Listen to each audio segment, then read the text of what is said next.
코드도 길고 무슨 일을 하는 건지 영 이해가 안 돼. 코드가 지저분한 건 알겠는데 어떻게 개선해야 할지 모르겠어. 그럼 우리 리팩토링 하자.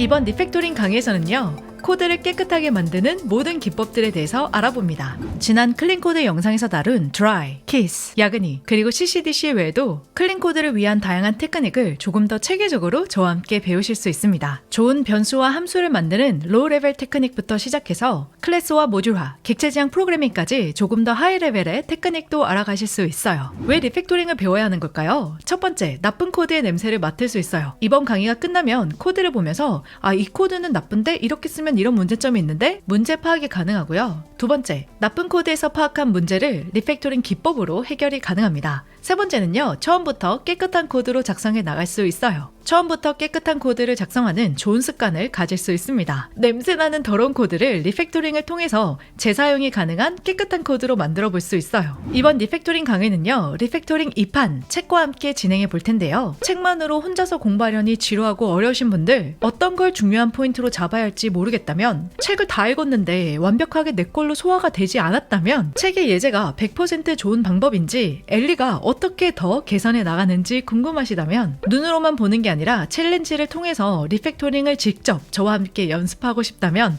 그리고 현업에 있는 저 엘리의 의견과 팁을 더 많이 얻어가고 싶다면, 이번 리팩토링 강의와 책을 함께 병행하시면 200% 시너지 효과가 나지 않을까 생각합니다. 리팩토링 강의는 챕터별로 중요한 포인트를 먼저 설명을 해드리는데요. 단순히 책에 있는 내용을 알려드리는 것이 아니라 왜 문제지? 왜 이렇게 되는 거지? 왜라는 질문을 통해서 포인트를 확인할 수 있도록 알려드릴 거고요. 각 챕터별로 제가 정말 중요하다고 생각하는 내용들을 더 모으고 모아서 시각적으로 알려드릴 거예요. 그리고 이렇게 정리된 개념을 기반으로 해서 저와 함께 리팩토링 할 텐데요. 리팩토링 과정을 여러분들 눈으로 확인할 수 있을 뿐만 아니라 직접 여러분들이 하실 수 있도록 안내도 함께 해드릴 거예요. 중간중간 그리고 강의 제일 마지막에 제공되는 챌린지를 통해서 여태까지 배운 리팩토링을 연습할 수 있는 시간도 가져볼 거고요. 그리고 각각 챕터별로 책에 나와 있는 중요한 내용을 함께 밑줄을 그으면서 책에 있는 내용도 한 톨도 남김없이 다 얌얌 먹어보도록 할 겁니다. 저의 실전 경험을 베이스로 해서 만든 저만의 포인트도 알아가시고 책에 있는 내용도 다 알아가시니까 일석이조겠죠?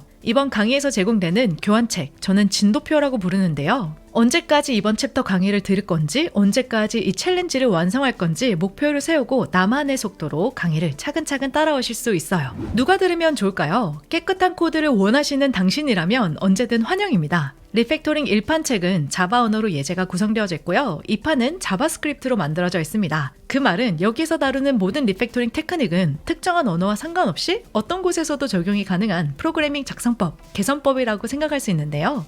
저는 다른 프로그래밍 언어로 개발하고 있는데 저도 들어도 되나요? 네, 그럼요. 이 자바와 자바스크립트는 리팩토링 기법을 설명하기 위해서 예제 코드를 표현하기 위한 도구로 쓰여졌을 뿐, 이 책에서 근본적으로 다루는 내용은 그 어떤 플랫폼이든 어떤 프로그래밍 언어이든 상관없이 동일하게 사용할 수 있습니다. 저는 약 10년 전에 자바 언어로 만들어진 1판 책으로 리팩토링을 공부했는데요. 그 뒤에 아이폰 개발을 위한 오브젝트-C, 그리고 스위트, 안드로이드 개발을 위한 코틀린, 그리고 웹 개발을 위한 자바스크립트와 타입스크립트 환경에서도 동일하게 여기서 배운 내용을 기반으로 해서 깨끗한 코드를 만들어 나갔습니다. 그래서 한번 배워두면 나중에 다른 곳에서도 유용하게 영원히 변치 않을 지식이기 때문에 이 책에 나와 있는 엑기스만 잘 가져가시면 됩니다. 이번 강의는요, 리팩터링 2판 번역본으로 진행을 할 거고요. 실전 코드와 챌린지도 모두 자바스크립트 언어로 진행할 예정입니다. 간혹 제가 타입을 설명하기 위해서 타입스크립트를 사용할 경우도 있는데, 하나의 프로그래밍 언어를 잘 아신다면 다른 프로그래밍 언어를 읽고 이해하는데 큰 문제가 없기 때문에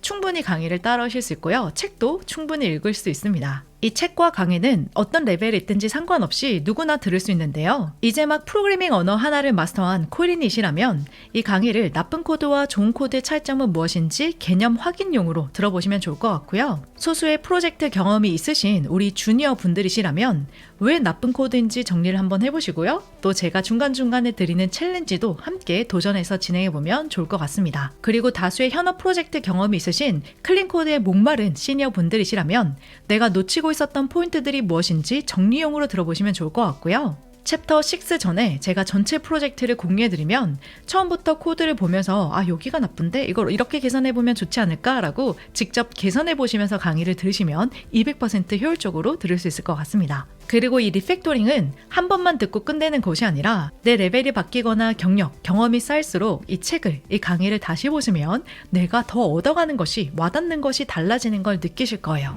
자, 그렇다면 어떻게 강의를 진행할 건지 계획을 안내해드리겠습니다. 첫 번째로는 강의를 어떻게 효율적으로 들으면 좋은지 저와 함께 목표 설정을 해볼 거고요. 챕터 2, 3, 4까지는 함께 개념을 정리할 거고요. 그 다음에 프로젝트를 안내해 드릴 거예요. 어떻게 프로젝트를 보시면 되는지, 어떻게 노드 환경에서 프로젝트를 진행할 수 있는지 알려드리고요. 챕터 6부터 개념과 그리고 실전을 통해서 실제로 리팩토링 해나가면서 중요한 내용들을 하나하나씩 정리해 볼 거고요. 이 모든 내용을 다 다룬 다음에 마지막 최종 챌린지를 진행할 겁니다. 챌린지를 통해서 여태까지 배운 내용들을 여러분들이 스스로 리팩토링을 통해서 코드를 개선해 나갈 거고요. 마지막으로 최종 정리를 하면서 코드에서 나는 악취별로 어떻게 우리가 개선할 수 있는지 함께 정리를 해나가고요. 그리고 제일 마지막에 챕터 6에 있는 내용을 토대로 해서 어떻게 코드를 테스트 가능하게 개선할 수 있는지, 실제로 리팩토링 하기 전에 어떻게 테스트 코드를 작성하면 좋은지 테스트 코드를 작성하고 리팩토링 해나가는 과정을 제가 보여드릴 겁니다. 자, 여러분, 제가 후배분들에게 꼭 알려드리고 싶은 내용들을 하나하나 녹여내서 열심히 준비를 했으니까요. 이번 강의 저와 함께 열심히 달려보면 좋을 것 같습니다. 그럼 강의에서 만날게요.